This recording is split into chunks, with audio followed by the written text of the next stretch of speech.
I'm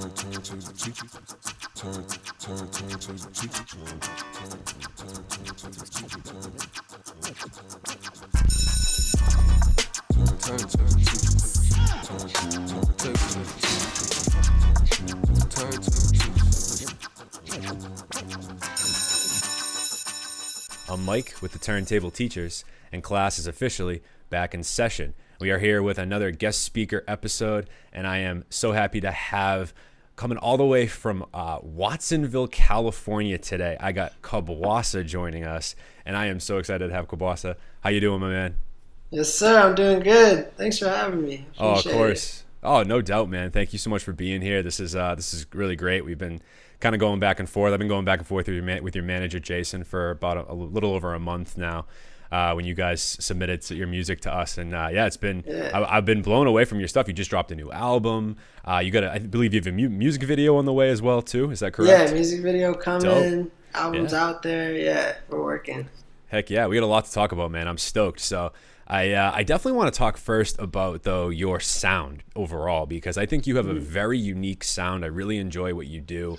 Right away, I was really blown away by, even though despite the album is relatively short, only about maybe like just under 19 minutes, 9 tracks around there. Yeah. But I was really actually pleasantly surprised, like how many different styles and genres you were able to pack in such a small, space. Like, for example, like you had a lot of even like electronic pop to start, like in the first intro song, and then Dreamer had that like neo soul R&B sound, and then you had like a lot of melodic hip hop kind of built into the middle, and then Whole Lot of Love had like some really cool boom bap. So just curious as to how you were able to kind of pack all that into one spot. For me, I kind of had to find my sound, and it was a little more difficult than I realized it was going to be. But when I first started off making music, legitimately, like about 3 years ago, I was trying to do this like super aggressive, like raw hip hop, like trying to make my voice sound deeper on the track, and like trying to do this and that, trying to sound like how hip hop is supposed to sound. But I naturally have like a higher pitched voice, and I have like, I don't know, like bubbly energy, I guess you can say. And I'm just like, that's like kind of who I am. And so I just kind of let that translate into my music and into who I am as an artist. And so the like aspects of singing and like the melodic hip hop and stuff kind of just entered in. Like I didn't even, you know what I mean? And it just kind of did its thing. Whenever I was writing or when I was in the booth, it would just turn into something melodic, whether I wanted it to or not. And then I guess like most of my influences growing up have just like been some of those like R&B artists and things like that. So it kind of just all fuses its way into my album at the end of the day. But yeah, I have like this thing where I say like my genre is hip hop / R&B / neo soul / old school / new school. So that's the vibe I'm trying to stick with. Yeah, you just pack it all into one, man. No, I think it's a unique way, because I feel like for you kind of have so many different hats that you can kind of play a little bit. And I see what you're saying with your voice specifically. That's good. Like, I think for you, that's great self-awareness to be understanding of like, okay, these are, this is what my talent is or what my voice sounds like. How can I tailor my music to make it sound well with what I'm working with? And so I think that's a really unique thing for artists to know, really, to know about themselves. So that's great. And yeah. I think it translates super well. I said it to Jason immediately. Actually, maybe I even said it to you. I'm not sure, one of you. Yeah. I had said it gave me Smino and Childish Gambino vibes, like Maiden Flight, your new album. It really felt that way to me. And then as I was kind of preparing for this episode, I was on your Spotify. I don't remember where I saw this, but I saw both those artists were like artists you've been influenced by. So I was like, oh, of course, that works out perfect. So even when you rap, you remind me of Smino, or like even sometimes when you sing, you got like this like Johnny Venus esque sound from Earth Gang. It's a high compliment. Yeah, I would say so. I'm huge fans of those guys. So you're right in the pocket of the type of music that I enjoy personally. But yeah, man, no. So everybody that's, obviously on the East Coast, I mean, you guys probably have no idea who Kabwasa is. He is blowing up in Watsonville, California right now, doing great numbers on Spotify. Really, just his new album is getting a lot of praise and a lot of, like I said, a lot of good streams and streaming numbers. And so people on the in the East Coast, you guys definitely got to check out his stuff, especially you guys like Neo Soul. This Maiden Flight album, like I said, it's a good one. I was super impressed with it. Really loved it. One of my favorite songs, I can't lie, that song "Dreamer" with Ione. Ione, is that how you pronounce it? Yeah, bro. Yeah, Ione. That's my shit right there. I really like that one. I really like "Whole Lotta Love" as well, like the boom bap old school vibe you went with towards the end to kind of finish it out. I thought that was a smart play. Thank you. So talk to me about the process of creating this album, because I know, like you said, this is really for you, like your debut project. No? Yeah, definitely. So this process, I kind of I hit up my manager probably like a year ago now, saying like, hey, like I know like it's early on, but I feel like I want to put together an album, and like I have like this kind of storyline that's basically just everything that it took from 3 years ago to now to get to a starting point. And like Maiden Flight is like that first takeoff, that first flight, that's the starting point. So it's kind of like a story of getting to the starting line. Like the race ain't even started, you know what I mean? I like that. Yeah, so I like hit him up, and there was like a few songs that I had already recorded and that kind of fit into the storyline, and like I pieced it together and then said like I need a song here that represents this part of the journey and this part, and I like went in and recorded each of those songs until I had the whole kind of story together. And it came out to 9 tracks. I feel like if I put an extra one, it wouldn't have needed to be there, and if I did one less, then it wouldn't have been enough. So especially in today's day and age with streaming, I feel like people have such short attention spans, number one, nowadays, but also as well, I feel like there's so much music to consume. Like, I mean, like we have a huge, out in even Boston, Massachusetts area, you wouldn't think, but there's a really awesome budding underground hip hop and really just underground music scene here. I know a lot of cities really have like a nice budding underground scene if you were to really look. So it's pretty cool that, how much music is out there to be accessible. But the problem is then when there's that oversaturation hits, there's only so much time in the day to listen to everything. You know what I mean? So I feel like artists are kind of doing these more quick hitting projects that are 6-7 tracks, maybe have like a 20 to 25 minute run time. I mean, unless you're Drake and you want to put out a double, EP, album like Scorpion, something like that. But like, it's tough to get. I was even having this conversation on our past guest speaker episode that just come out this past week with Hex, who's an artist out here, and he was saying the same thing. He said, his debut album, only got the first half of the album got so many better streaming numbers than the back half, and he was just saying how he doesn't want to drop projects at this point because he thinks singles are just hitting better. So it's interesting to hear like different people's strategies, but for you it seems like it worked out fairly well. I mean, Maiden Flight's getting really good like I said, publicity, and like I said, the streaming numbers are great. So congratulations on that. Thank you. Yeah, I appreciate it. Yeah. So what's one of your favorite tracks from the album? Like what's a highlight for you? For me, definitely working with Ione. Like we went to school together actually. At USC, and when I met her, I was like, damn, she's an incredible artist, like unbelievable voice. And I had been wanting to like do something with her, so to finally get the opportunity to do it and to put something together, I was already excited for it, and then I just think it came out like better than I could have hoped. And then the other one that I was pretty proud of was at least on this album was In My Head, because it was a pretty like emotional piece for me, and it was like a big part of that journey, which is like the self-doubt and stuff that comes with it. So I feel like that one was like very like personal for me, and I was pretty proud of that one as well. So probably those two. Yeah, I really liked that hook on In My Head. I thought it was definitely like you said, it definitely was deep. It had a nice, cool, like double meaning, especially like watch me like television, watch me like news. Like I was like, Yeah. ooh, I can get with this. And I like the melody you put on that song, and you know how glossy the keys were in the background. I thought it was a really great track. So no, Thank you you. like I said, you put together a really great project here. I think anybody on the East Coast, you guys got to get hip with it. Obviously, we'll be plugging it for quite a while at this point. Actually, is it cool if we take just a quick break and play maybe a clip of a song? Maybe play a clip of Dreamer? Yeah, sure. Dope. Let's do All it. right. Guys, here's my favorite track from the album, and obviously with Ione, who he was mentioning a little earlier. This is Dreamer from Kabwasa's new album, Maiden Flight.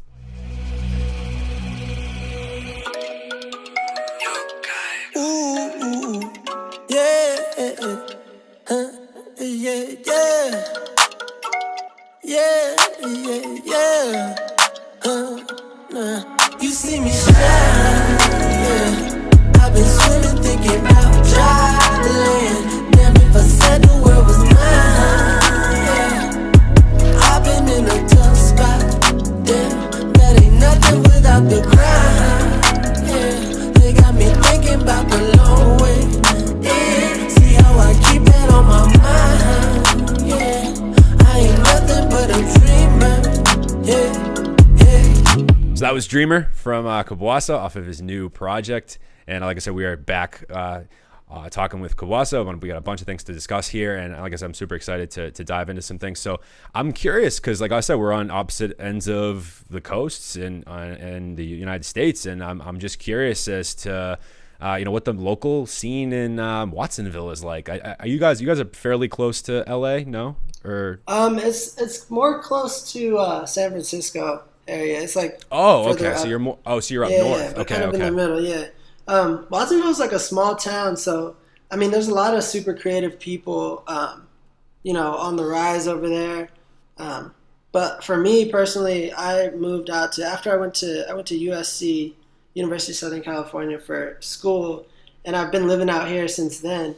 And it's kind of like the opportunities and the connections out here, kind of like coming from a small town to like a big city like LA, you find those connections so much faster. right. And then to have the support of a small town pushing you from behind and being in a city with all the connections, it kind of is like a perfect storm to like build on it. But yeah, there's like a bunch of super supportive and really creative people in Watsonville, and then all the people that I met through school, Ione, my manager Jason, all these people, all the people that I've been working with have just like in terms of underground music scene have been like, it's like I don't have to reach up for a feature. I just have to reach to my right, to my left, because there's so many people. You know what I mean? Awesome. Yeah, absolutely. And that's great. You're already at that point, right? That you're able to have that, around you. That's so great. I love that. And so it was more like going to USC was really kind of what pushed your music career forward, or like were you already an artist as you were going to USC, or was that something that kind of formulated itself as you were going through your college years? Yeah, no, for sure. It definitely going through college was definitely the kind of thing that got it up and running, and so yeah, for me, I think my sophomore year, or right after my freshman year, was when I started meeting a bunch of other people that were like music industry majors or like pop vocal majors, and whatever it may be. And I kind of started collaborating with those people, and then they were thinking like, hey man, maybe instead of just SoundCloud, you should try taking this more seriously, try all platforms, try branding, and that's when I actually decided on an artist name and started making it legit. But even in high school, I was out here doing the talent shows and stuff like that. But yeah, I would say like what really fostered the reality of my career was when I started going by Kabwasa, and that was in college. Sweet. That's awesome. So when did it hit you that you were like, I could really do this? Like this could be like, was there a moment there where it was, or was it just more of a gradual thing?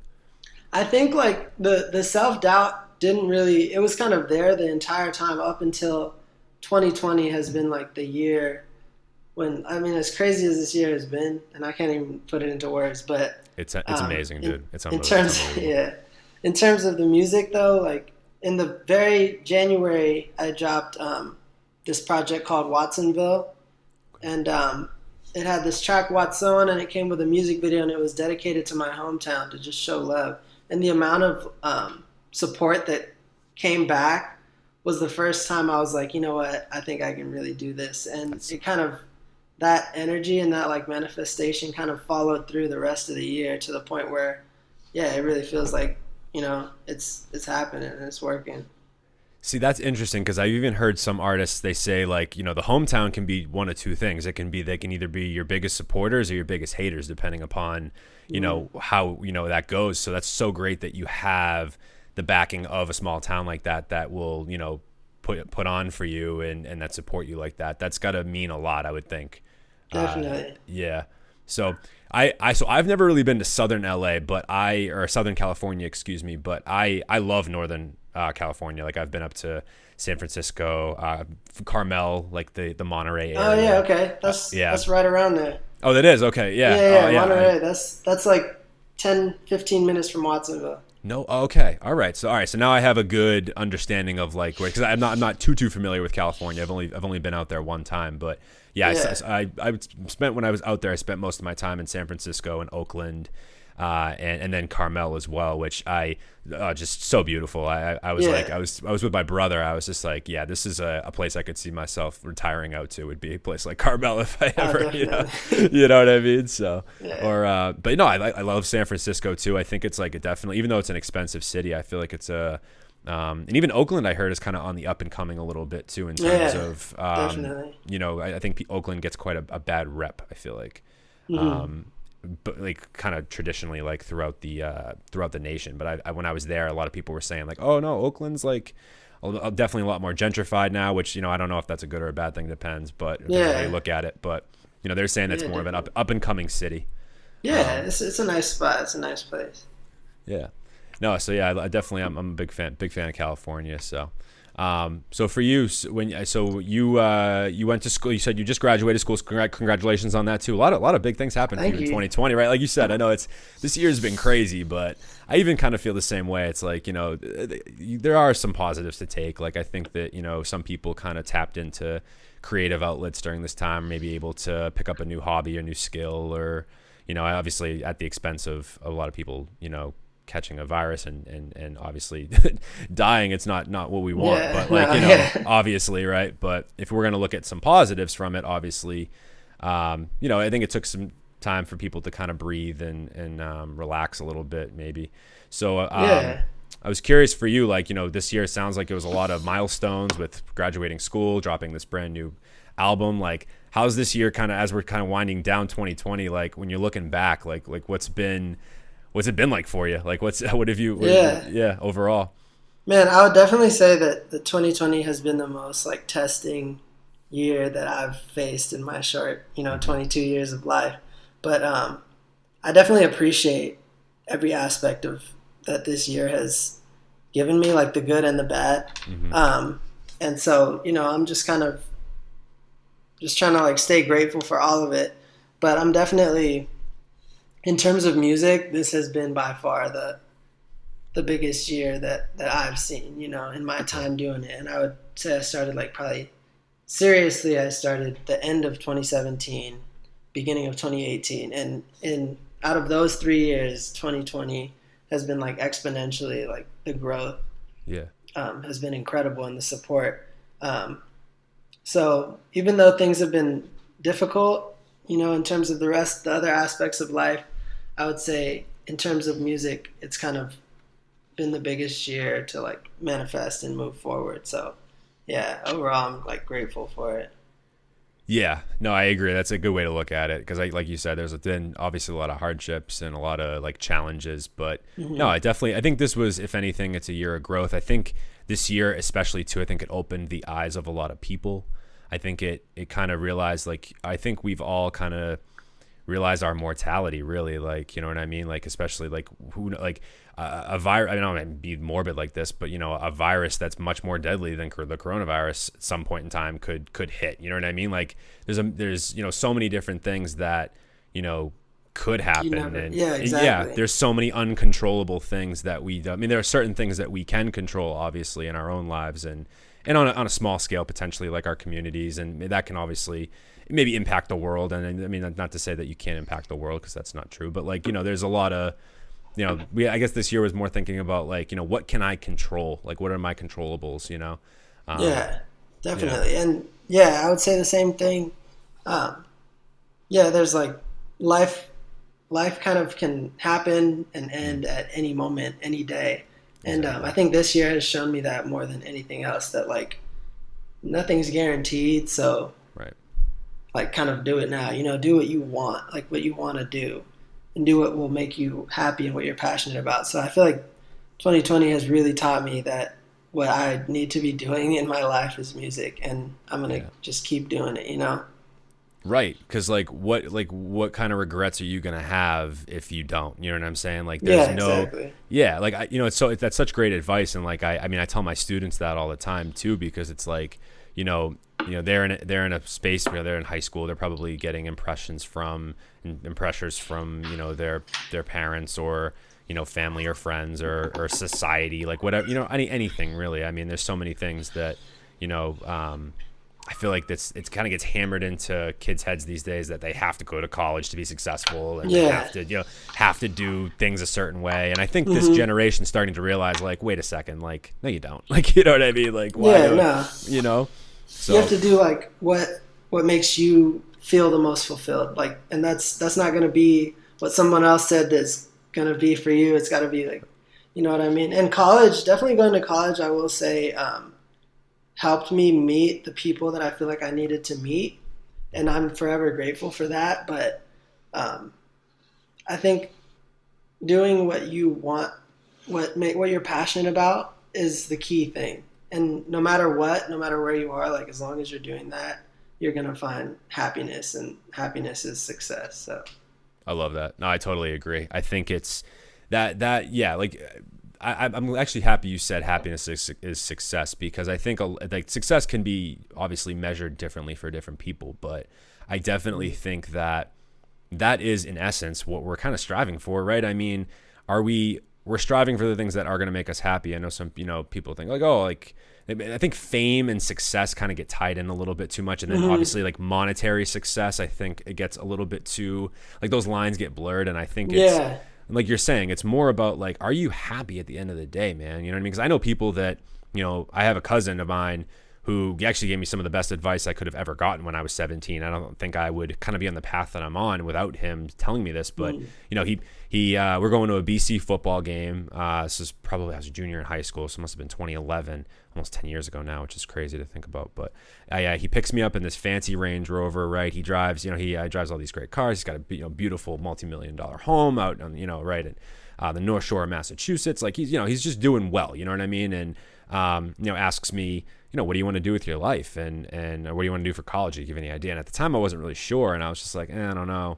And he basically just told me, he was like, you know, this nice car we're driving in right now, and like, you know, my house and blah, blah, blah. He's like, tell me, I was like, yeah, like, it's, you know, you got all these things. He's like, yeah, it don't mean shit. He's just like, because he's in sales. He's like, I hate my job. I wake up every morning and I hate my job, but I'm 42 now. It's just like, I can't go back. You know what I mean? Like, it's too late for me. But so I took that advice to heart. I was just like, dude, like, what's going to make me happy? What am I passionate about? What do I enjoy? And without pursuing, and I still pursue it to this day. I mean, this is why I do this podcast, you know what I say? Like, it's real, you know? So I love that you said that. I think that happiness is the ultimate success. I feel like, I don't know. Yeah. That's the only success. Yeah. Because I mean, how many people that are famous, right, that are just miserable and just don't, you know, it's the fame and the money don't, not do they not last, but they don't. I don't know. The happiness you get from it might not remain. Like if it's not, you know what I mean? Mm-hmm.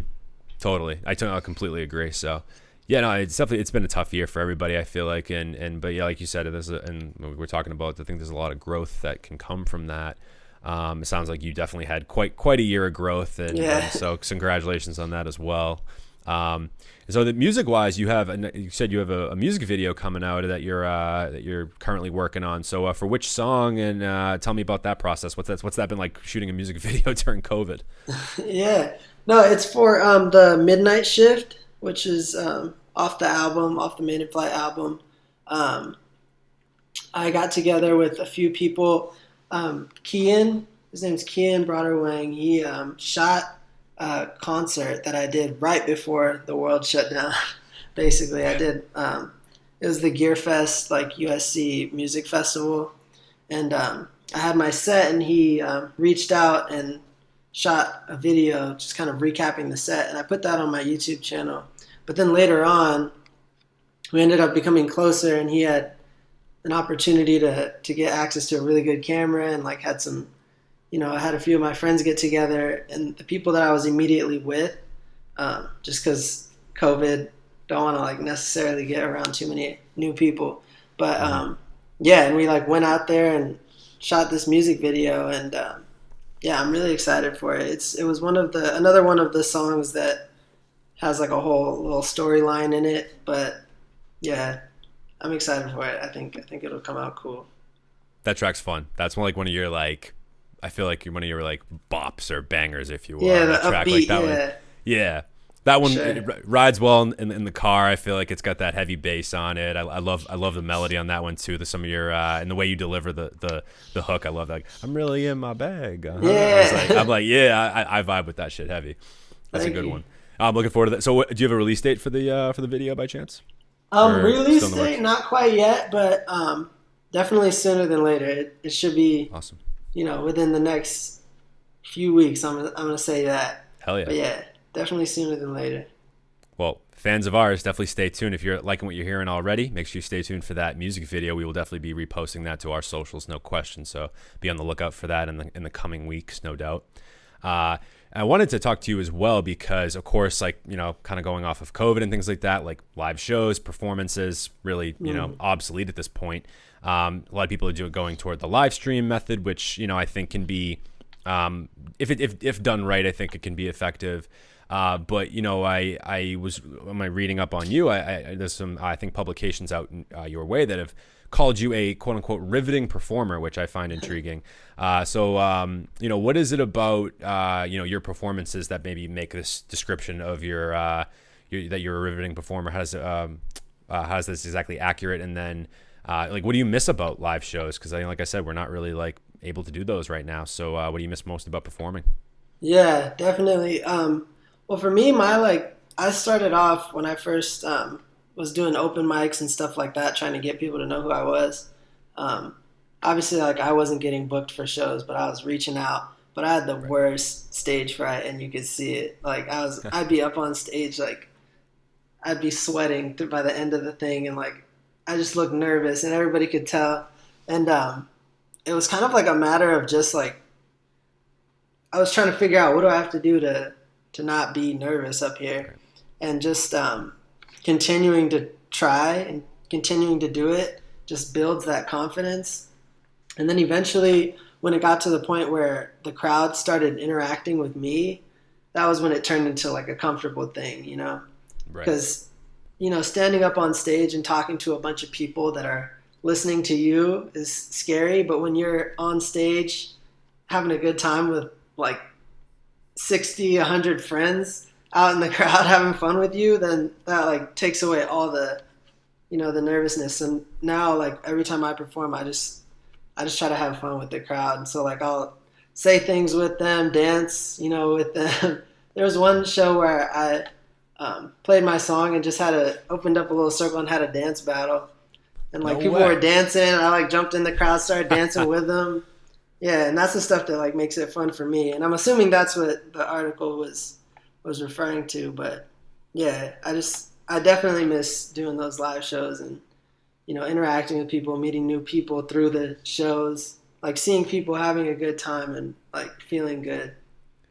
Well, I think that, I mean, it's one thing if you get a new listener, a new follower on Instagram, right, that likes your music, but and that's good and well. There's nothing wrong with that. But I think there's something to be said, or it's just something special that there is about, like, you know, seeing like an artist live, especially the one that you really enjoy, or like, I like going to music festivals, like especially the ones I haven't gone to any like crazy ones besides like Boston Calling out here. But I feel like the most fun part for me to going to festivals is like finding new artists, right? And like what I've, you know, right before COVID, I was going to a lot of like local shows.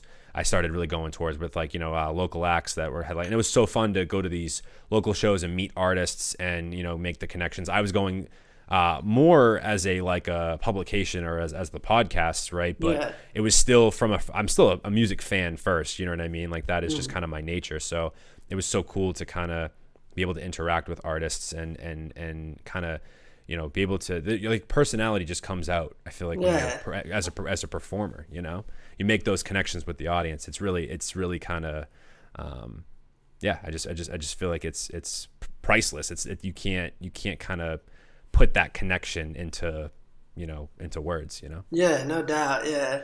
And yeah, I love going to concerts, and I specifically seek out those little venue concerts, you know, where like sometimes like an artist will come when they're up and coming or like on the rise, and you like have an actual connection with them as a person, you know, and it's like, it's unbeatable. So to be able to be on the other side of that connection and share that connection with somebody that came to a show is like, there's nothing like it. So I can't wait for shows to be back, really.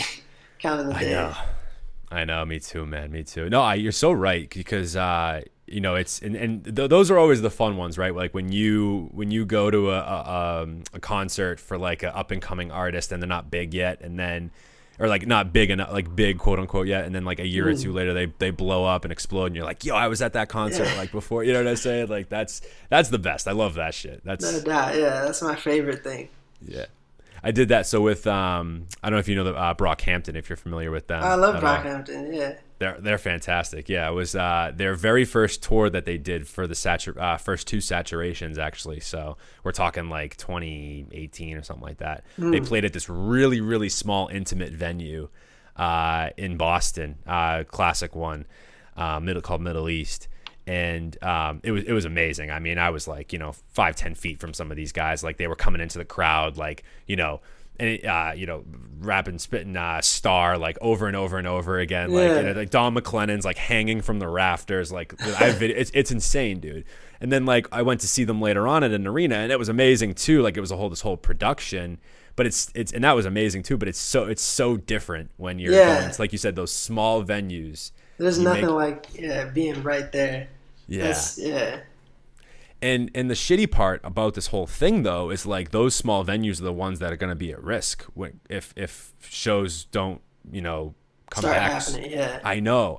Like, what is that happening a lot out in LA and in the San Francisco, in the Bay Area? Are there like a lot of venues closing down and things like that, or are you guys kind of figuring out a way to keep them afloat?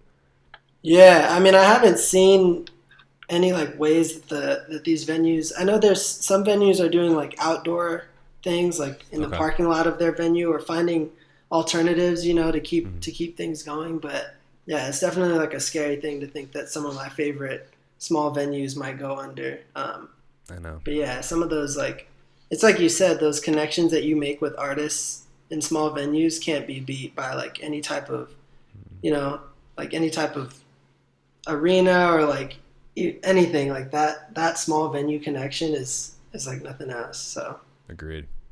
And just from a fan's perspective, right? I don't even know how it is from an artist perspective. Do you have like a moment performing that like really sticks out well, like for you? Like, is there like a memory you have that you'll like kind of keep with yourself that you find sticks with you? Yeah, definitely. It was I was at this small venue called Ground Zero. It's near USC, and it's super intimate, and the crowd was getting pretty into it. But then the audio shut off. We had no audio, and everyone's like, "Oh, like what's going on?" And so I just told everyone, I was like, "All right, well, we got a situation, so we're gonna have to improvise." And so I just had everybody clap, like get a clap going, and I kind of like freestyled, like off the clap, and then everyone kind of was getting super into it. and it turned into like a whole fun experience. And from that point forward in the show, it was like the connection like with myself and the crowd and everyone else in the crowd, even if they didn't know each other, we were all like in it together, and it turned into the most amazing show that I could have had. That one, and that's like stuff that will only happen at a small venue, you know? Yeah. Oh, that's so freaking dope, man. I love that. Like little improv there, huh? Yeah. That works. Yeah. It's funny how something like that ends up working out in your favor, right? Because first, in the moment, you're probably like, no, like, what do I do now? You know? Yeah. So, yeah, that's it wild. worked out. Good for you, man. Yeah. Well, if you ever one day if you ever tour internationally or nationally, I should say, right, and you're out on the East Coast, you know, I'm definitely there. I would love to see you live. Or if I'll make my way back out west. Like I said, I'm a fan of California, dude. That's one of the other only spots I feel like that I would live besides out here. And I've done a fair share of traveling throughout the country. So like I'm just talking about in terms of the country, but I'm one of those people. I love the mountains, I love the beach, and I like the city. I like all three. So like, and I feel like the places you can get that are either out here or where you are. You know what I mean? Yeah, no doubt. Yeah. But yeah, man, if you're ever out here, you already know. You know, me and Jason, Absolutely. like we got you. Awesome. Yeah. No, you guys definitely good people, no doubt. Yeah. So. Like I said, I'm a huge fan of your music, your new album, and things like that. And one of the things I really like about you too is it doesn't seem like, at least from the outside looking in, I could be wrong about this, but I know you were saying that like you get like nervous about your performing and things, or you did it at the beginning. And I think that to kind of go back on that for just a second, I think that's inherently a good thing. I feel like when you're nervous about something, it means you care about it. That's what at least what people have told me. Like and then you gain that practice, and you were able to figure it out and really transform yourself as a performer. So that's so dope. But one of the things I really like about you too is I feel like you're not afraid to speak your mind. You're not afraid to kind of wear your heart on your sleeve per se. You're not afraid to talk, like stand up for what you think is right and what you believe in. And I really appreciate that coming from you and as an artist, because I think that a lot of artists sometimes tend to, some artists take stances on certain things, but some don't all the time. But what I respect a lot about you is the fact that you do take, stances on what you believe and things like that. Like you had a really interesting Instagram post that I was looking at. It was a post, I think it was like something like defining your own blackness. I thought that really intrigued me a lot. And you had a song you just came out with in June, I believe called Black Movement. Is that correct? Mm-hmm, yeah. So single that I listened to as well. So I know that obviously, in the last, really during the pandemic, I mean, the Black Lives Matter movement and social activism has been, it has been, a big talking point for a long time, but I think it's really come to a head in the last, really the last year. So for you, like, what does it mean for you to be, are you someone that you see yourself as a social activist, or are you somebody that is an artist trying to use your platform to, kind of make people aware of, what's going on in the country, really what's been going on for a long time, right? Yeah. What has that kind of process been like for you? How do you kind of find that balance? Yeah, definitely for me, I've always been the type of person to be vocal about those things. And I've only been in front of like the public eye for, probably this year. And Right. So if I were to change the way that I go about these political issues now that people are listening, that, I'd be sacrificing all of my integrity. And I feel like I'm a human being before I'm an artist. Right. And, that means that if other people are experiencing the same like emotional struggles as I am, then I want to let them know that they're not alone. And if I can touch that many people, and like share these things with them, like the Only You Define Your Blackness was a personal experience that I had. But since I have this platform and I can share it with people and they can see that, and feel like they're not alone, then like by all means, that's what I'm going to do. And the same for, the Black movement, when people are feeling angry and frustrated, I want to show, like I'm feeling that too. And this is it. Like it comes out in my music. And so all of my like social activist work that I've done has just been out of, it's the same thing that I would have done when nobody was watching.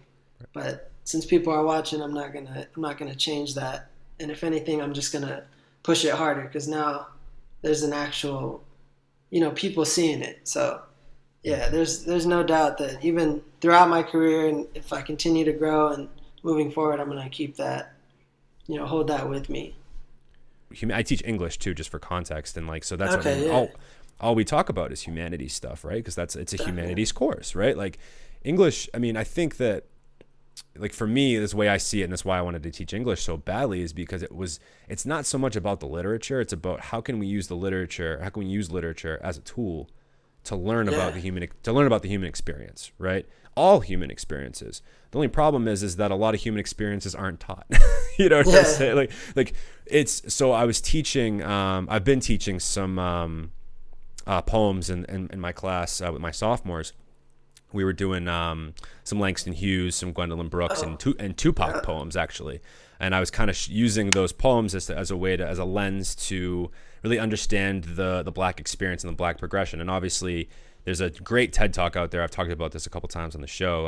It's called "The Danger of the Single Story" by Chimamanda Ngozi Adichie. She's a Nigerian author, and she talks basically about how stereotypes work. Is when you hear one story about a certain people, and we innately take that thing and we make it the only story, or we kind of wrap it as a, and it encompasses a full people. And that's how stereotypes kind of are formed. It's not that single story is necessarily wrong. It's just because we're not talking about all the stories that make up that person or those people. So that gets lost. And so obviously, like I was saying to the kids, I was saying, these 3 poems that we're working with, Langston Hughes and with Dreams in the 20s, and then Gwendolyn Brooks in the late 50s, early 60s with We Real Cool, and then Tupac in the late 90s with Rose That Grew from Concrete. What were they trying to say about what was going on at the time in their communities? And and how does that kind of show how the Black experience in America and how African Americans have been oppressed in this country for how are we seeing that oppression change? What stays the same, and what are they saying about how historically in the time frame? And as I was kind of teaching with some of my kids and telling them about them, I was amazed with things that they didn't even know. Like they've never heard of Ruby Bridges before. And that's something I remember learning about when I was really young. And it just it really hit me. I was like, these kids don't know who Ruby Bridges is. Like, think about that, And it gives you a different perspective of what are we, like the education piece is we're missing that with everything that's going on. So I think it's just, like I said, it's so important that, people with platforms talk about these things, have the open discourse.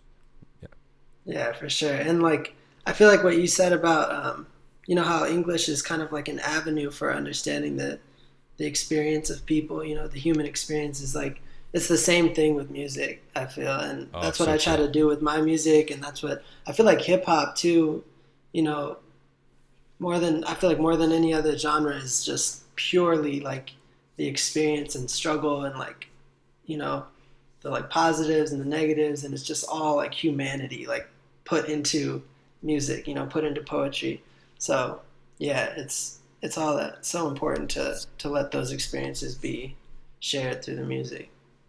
Absolutely. And even I think I was having this conversation too with somebody yesterday actually, where I think it, in a sense, I think was for some artists, it actually transformed them in a good way. Like I was even saying an artist, for example, Lil Baby, he wasn't somebody that I was super into throughout his career, but when he dropped that song, The Bigger Picture, I thought that was by far one of his best songs. And also I think it gave him a whole different, just a different dimension of him as a person, right? And what's been on his mind, with when he was able to kind of portray something really, obviously profound. And I was just kind of blown away with a song like that. So I think some artists, like I said, I love that they're taking, liberties to have these conversations and talk about it, And like you said, hip hop is a good avenue for that. I really do.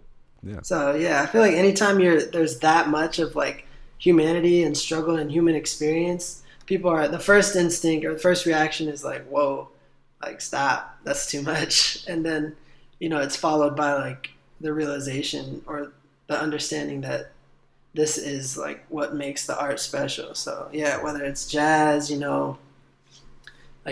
hip hop, or even if we're not talking about music, if we're talking about abstract art and like contemporary art, like things like that. Anything that's pushing those boundaries of people, of like where people are comfortable understanding the experience of another human, is like those are the boundaries that you got to keep pushing. So yeah. Yeah, I think we have to do as a society. I think we just as a human race right now. I think even more so, we have to kind of. I think like Steph Curry has said this before, not to give Bay Area, but like being comfortable with being uncomfortable, right? Like that in itself is a good first step. Understand. Yeah, because, you know, life is not all about comfortability. Like you are going to be in uncomfortable situations throughout your life. And how do you create that? Like, how do you make it comfortable? I'll give you, like, you already gave us an example tonight or during this episode. Like, you know, you were uncomfortable with performing at first. You had to find a way to make that comfortable, right? You worked through that process. And I think if we kind of, you know, we do it every day in our lives, but I feel like with social issues, we tend to stay in our own bubbles and, you know, stay in our echo chambers on social media and not have, like I said, like I was really even impressed the other day you posted like a conversation you were having with somebody else about you guys were kind of having differing opinions and you were even a little sarcastic, which I thought tongue in cheek, which I found entertaining as well. But I mean, just having like an example, like the the Black Lives Matter, All Lives Matter conversation, like that's an important conversation. Like why is all lives matter? Why is that a potentially detrimental statement? That's why when I did that interview, I was like, okay, this is something worth sharing with my followers, and maybe even like if I can touch like one person or like 5 people that were thinking all lives matter before and are realizing, you know, what that entails behind, like, as an anti-protest, you know, as like a counter protest. If I can get like 5 people or one person to understand what that is, then that's a success in my book. So yeah. Exactly. It's something that I think we need to just be better about, you know, just be better about having these conversations. And but yeah, so I'm glad that you're able to do that with your fans and your followers. I think that you know, they'll respect you more at the end of the day if you're transparent with them, you know. Yeah, just being real. Like you said, art is one of those things where art is a way that you can, you know, portray those things, whether it's music or whatever type of art it is. So no, I totally agree. It's awesome. Well, Kabwasa, thank you so much. This has been such a great episode, and I appreciate you coming on and kind of sharing some things with us on your album and about, you know, your struggles performing and just everything that you've talked about today. You know, the social conversation. It's been great. I really appreciate it, and it's always great to jump outside of the Boston music scene. And I'm sure, like our listeners, we appreciate getting outside the scene every once in a while from Boston and Massachusetts. But I have one last question for you. I can't let you go. I can't let you go without this question. This is always my favorite one to ask, and I call it the dream song scenario. All right, so I'm gonna. Everyone loves this one. Everyone loves this one. It's a fan favorite and an artist favorite every single time we have somebody on. So, dream song scenario. Structure it for you. You get a dream song. You can make that song with anybody, any artist, any producer, dead or alive. I'll give you kind of some criteria. You can get a producer or a couple producers. Like if you want a certain melody from one producer, maybe like a drum progression from another producer. I don't know. You can mix and match. So you can get a couple of producers, and then you get 3 guests on the song. So you get someone to do the hook, 2 guest verses, and you get a verse. So dream song scenario, 3 artists, a producer, a couple of producers, dead or alive. Who is on that dream song with Kabwasa? Take all the time you need. Go. Okay. Definitely on the hook, gotta be Lauryn Hill. Ooh. Yeah, 100%. Yes. Lauryn Hill's on the hook. I would ideally want a hook and a verse from Lauryn Hill because she gotta sing and then she gotta rap. You know what I mean? But I'm in. Yeah, Lauryn Hill, 100%. And then one of my biggest influences actually has been JID. Yeah, he's one of those people that like you were saying with Brockhampton. I started following him on SoundCloud in high school, and that was in like 2015. And he didn't even pop off until 2018, 2019. So to see that progression of him, like he's a huge influence, and I think he's just an incredible rapper. So JID would have to be on there. And then after that, I want to say it's a toss-up between having Kendrick Lamar, who's one of the greatest artists of all time, and this is gonna be controversial, but I think doing a song with Drake would be something that would just be incredible. And like, I'm not even a huge like fan of pop generally, or like the top 40 music, but I feel like Drake has the type of like, I don't know, the musical influence to where like every time he's on a song, it's the hit of the year, you know what I mean? So like, it's a smash. Yeah, something like that would be amazing. And then in terms of producer, Kenny Beats like is just unbelievable. How good is Kenny Beats when he like, I love when he does songs with like certain artists, or he does his like little sessions with them, and he finds beats for every single artist like that will fit that specific art. It's so crazy. His versatility is like bar none in terms of as a producer. Absolutely, yeah. Kenny Beats, unbelievable. Like everything he puts out, and he kind of he tailors from like Rico Nasty to Smino, can tailor it, you know, perfectly to like whatever your sound is. You know what I mean? Exactly. And then he did like, I'm a huge Denzel guy. He did like a little project with Denzel at the top of the year. But it's so funny because when that Smino and Jid song came out, Baguetti or whatever it's called, early in the year, I was stunned that was a Kenny Beats beat, because I was like, this doesn't really sound like a beat that Kenny would do. Yeah. But then again, it sounds like it doesn't sound like a beat that Kenny Beats would do, but it sounds like a beat that Smino would be on. You know, same with like the Rico Nasty, like some of those like almost like heavy metal type beats. Like Rico would be on it. You wouldn't think Kenny Beats would make that beat, but he did. He can like everything. Yeah. Exactly. It's so crazy. And like, I actually really like, so what you said about Jid, and I completely agree. And I've heard that, or there's been people that have said that, especially with the Dreamville, the Revenge of the Dreamers 3 sessions. I think this was like kind of had come out.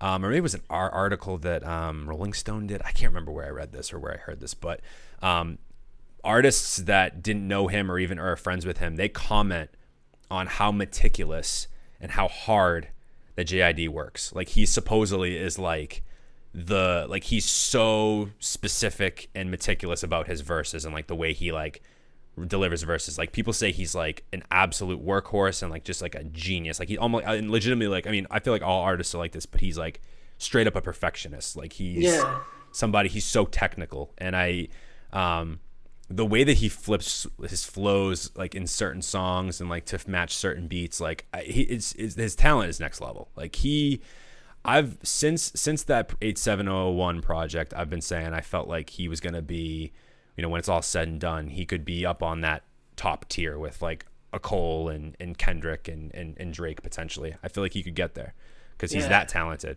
and Jid's incredible. Definitely. Absolutely. He's a huge influence for me, but everything down to his work ethic and his like style of rapping, all of it.